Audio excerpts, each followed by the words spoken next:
everyone, welcome back to my channel. Today I'll be going over my June wrap up. As I mentioned in my TBR video for this month, I was traveling a lot, so I didn't want to carry around any of these books.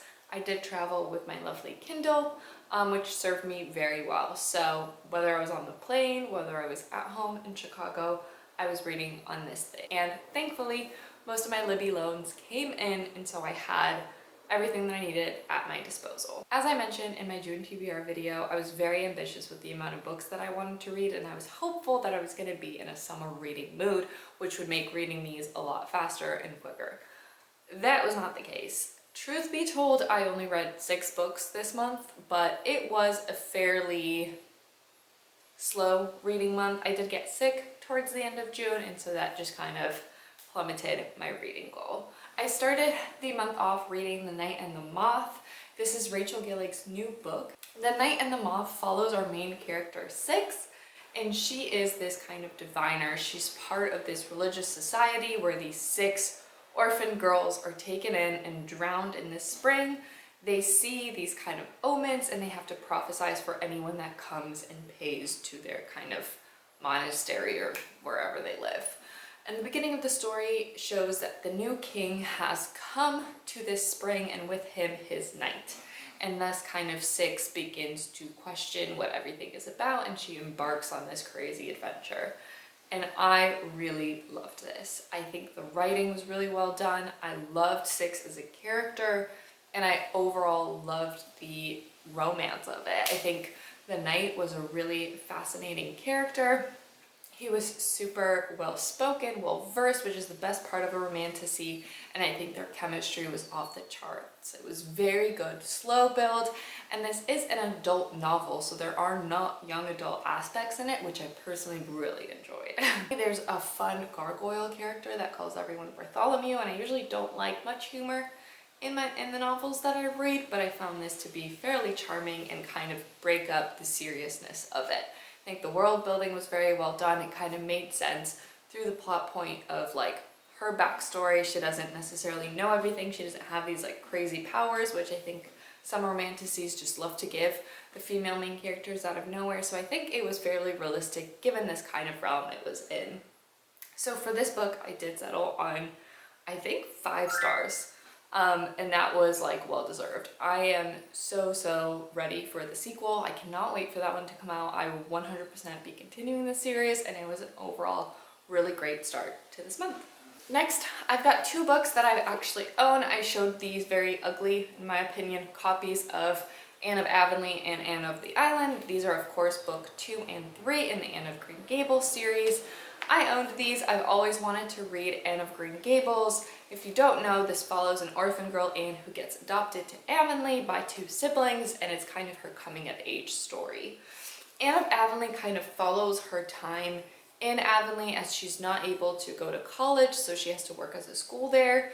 Her kind of adopted mom, Marilla, also takes in 2 younger cousins, and they took on most of the personality of this book, specifically this young, annoying kid named Davy. I really wanted to read about Anne. I did not really want to read about Davy, and that's what most of this book focused on, which was a big shame. So honestly, for this one, I settled on 2 stars. It was just very bad. So much Davy. I hate Davy. Sorry, it's a kid. I don't care. I hate him. I don't want to read about him. And I think honestly 2 stars is a bit too generous for this one, because Anne of the Island also got 2 stars, and this is book 3, follows Anne as she's going to Redmond College. Anne as a character was okay in this one. I did like the scenes, obviously, with her romance with Gilbert. That's kind of continuing, but it's very, you could tell that it's written in old times. Like, there's not much interaction between the 2 main characters.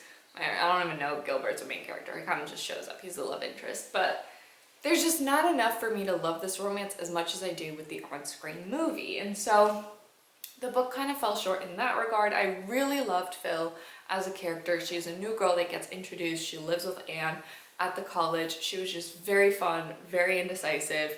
She was just such goofy, silly girl. I loved her for that.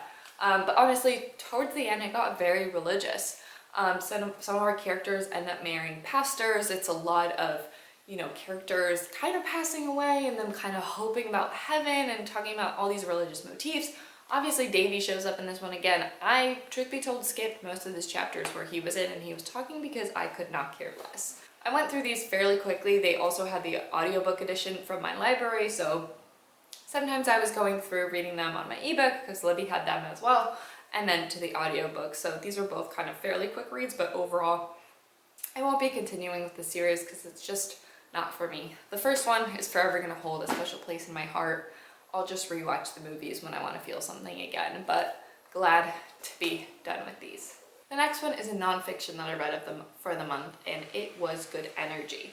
This one focuses on all aspects of your health and how they impact your metabolism and kind of your health overall.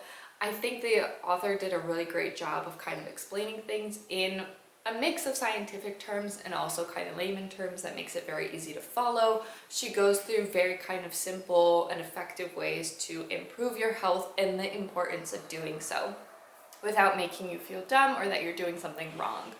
I think the only thing that got a little bit annoying with this one was she really coined the term good energy and bad energy. So through a lot of the chapters, she kept going on and on about what good energy is and what good energy is. And it's fine. It just I don't think it really needed its own term. I think obviously she wanted to fit it all together with the title. But that was my only con with it. Otherwise, it was a fairly good read. I learned a lot. I gave it 4 stars.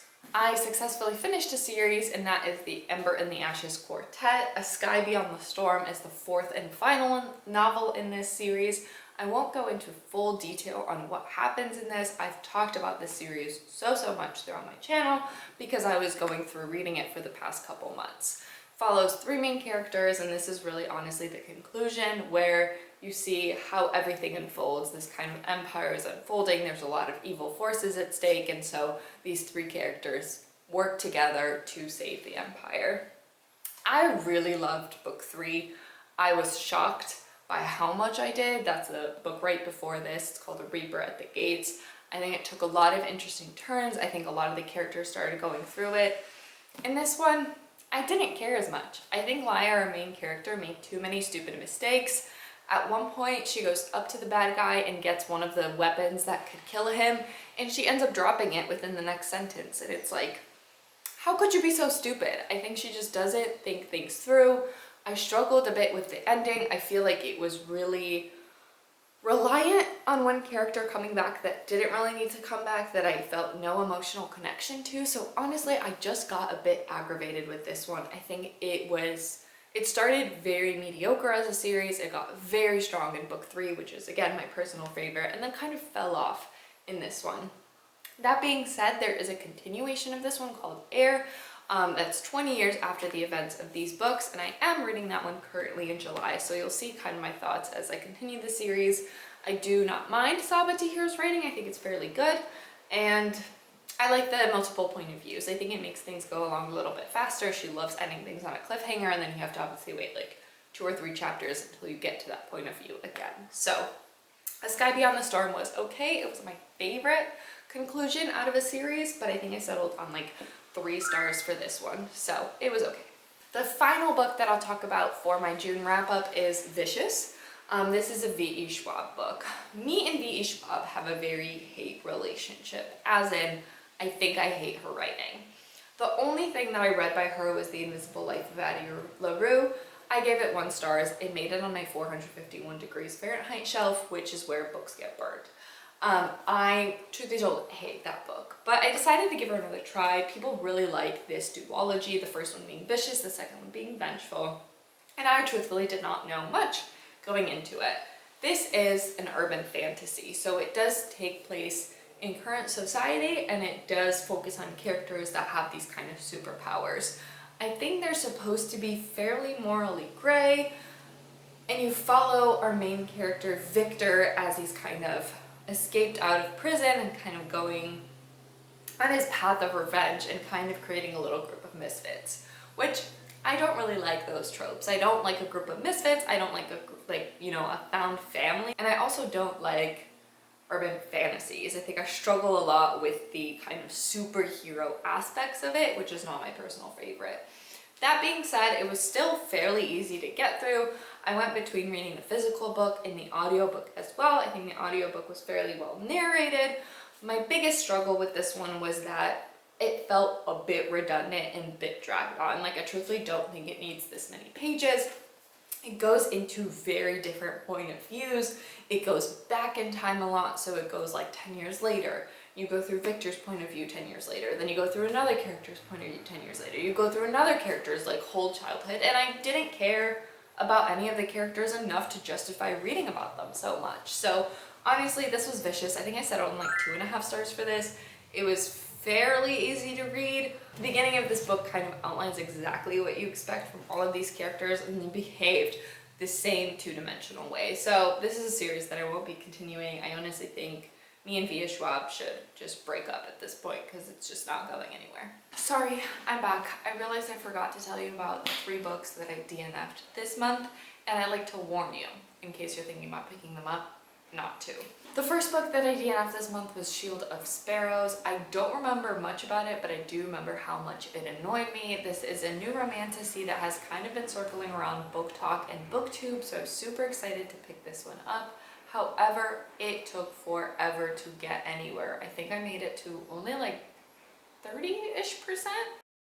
I only made it 4% with this one, and even the 3 chapters that I read, our main character is a princess, and all she's described as is someone that wears gray. Literally, she just wears gray all the time. She is forced to wear plain gray clothes. She just wants to wear color, and she just wants to express herself. And honestly, that wouldn't be so bad if it was maybe a middle grade or a young adult novel, but for an adult novel, I was like, is there nothing else? There was absolutely no other substance to it to make me want to keep reading. I did not care for the main female character at all. She sounded annoying. This was only like 3% through the book, so I can't imagine enduring 500 more pages of that. So hopefully I spare you from that one as well. The next one that I attempted to try was Don't Let Him In. I read another thriller by this author that I actually really liked. This one, however, is centered around a relationship between a mom who just lost her husband and this new man, Nick, and then this woman's daughter becomes suspicious of this guy, Nick, and so she kind of starts investigating and looking into him. At the same time, we also read about a woman named Martha who is involved obviously with her husband Alistair, and he starts disappearing very consistently. I made it about 30% through before I DNF'd this. Honestly, reading about men doing stupid things is fine, like I'm used to that. It was the women that were incredibly annoying. So I think the woman just constantly forgave this man and honestly gave him too much credit for not even doing the bare minimum. And so these women quickly became very annoying and seemed very stupid and immature. I watched The Tinder Swindler on Netflix, which honestly kind of gave me the same vibes as this book, so I don't know if the author was inspired by that true story, but I couldn't endure more than the 30% that I already read, reading about these women and how stupid they are. The daughter was the only smart character, but again, she's one of 3, she's one of 3 or 4 point of views that happens in this novel, so to just focus on her I think would have been fairly strong because I'd be rooting for her the whole book. Last but not least, I did attempt to start this young adult romantasy called The Dagger and the Flame. This follows our main character as her mom is murdered. This occurs in kind of a realm where they have this magic called Shade, and there's these 2 rival kind of magical groups that rule the city, the Daggers and the Cloaks. The Daggers use this shade magic to, I guess, kill people, and then the Cloaks use the shade magic to be thieves and steal items. Our main character suspects that a dagger has murdered her mom. Her mom makes the shade for the Cloaks, and so our main character runs off to hide within the Cloaks and kind of learn their ways. At the same time, we have a different point of view of a character named Ransom. Yes, that is his name, and he is part of the Daggers, and he has kind of set a mark upon our main female character, whose name I don't even remember. What is her name? Seraphine. Sarah. So he's put a mark on Seraphine to kind of hunt her down from the Daggers. It gives very much like Romeo and Juliet vibes. I got maybe also like 30% through this one, and I didn't really like either of our characters. The plot was progressing so slowly. They didn't really interact enough to justify it, which maybe would mean that it's a slow burn, but Seraphine, our character, just not very likable to me. She's kind of this, like, again, wimpy little girl, not the best kind of cloak either, and it seems like a very much found family. She's got new friends, and those are tropes that I don't really enjoy, so kind of a flop, but I'm glad to give this one back to the library. So yeah, sorry for the time jump, changing clothes, hair, and maybe setup, but I did want to warn you on some of those DNFs. And now I can finally go back to the library and return these 3 books and pick up some new ones, so stay tuned.